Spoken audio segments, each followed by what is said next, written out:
How to cope with PTSD daily? Great question. For those of you who asked, thank you so much. Thank you for sharing with courage and vulnerability. And really for everyone, whether you're coping with a diagnosable level of PTSD or whether you're coping with levels of stress that are really uncomfortable for you, that feel trapped in your mind or body, this can really help. So that may have been foreshadowing, but what I want to really emphasize is that when we are in a state of panic or we are in fight, flight, or freeze, whether it's being triggered by one of our stressors, feeling a manifestation of PTSD symptoms, feeling a manifestation of really steep anxiety or stress or panic, we are not necessarily connected to our minds in a cognitive way.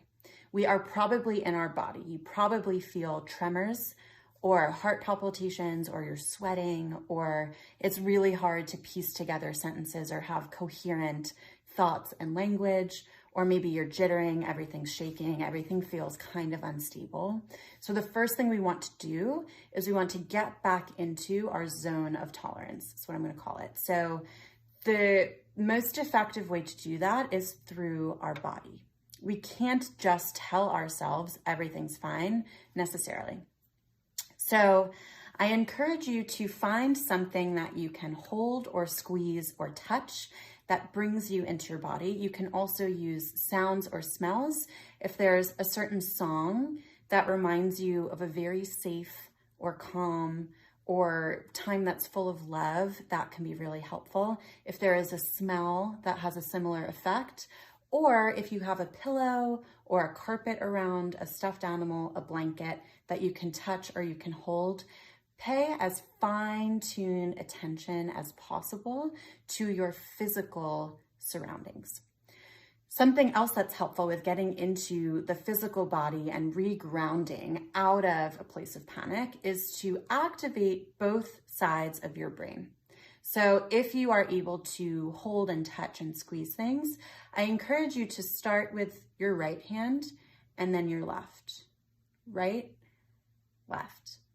And alternate like this for 3 minutes if you're able to.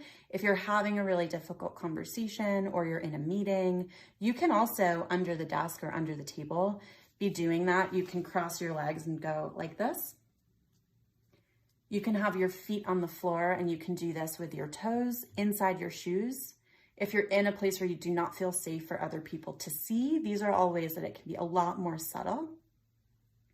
Then if you feel like you're outside of that absolute fight, flight, freeze, you can try some mantras and affirmations. I am safe. I am loved. This will be okay. I have survived this before and I will survive again. Those are things that your mind feels like you are in threat.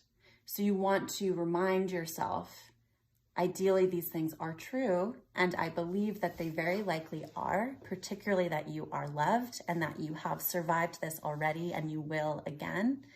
I am safe. I am loved. I have survived this before and I will survive again. And finally, I recommend having a few joy-inducing affirmations around that you can lean on, that you can resort to. So maybe it's a brief episode of a comedy that always makes you laugh.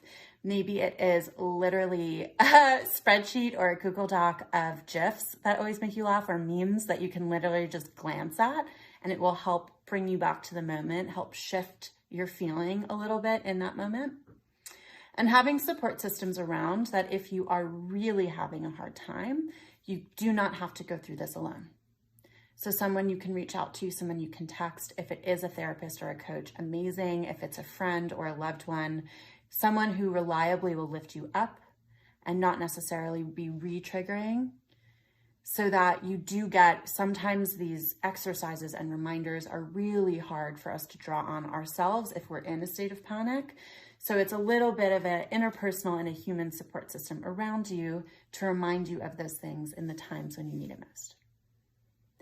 So I hope this was really helpful for you. Thank you again to those of you who have shared. Comment below if any of these have worked especially well for you, or if there is something that we didn't mention that is helpful for you.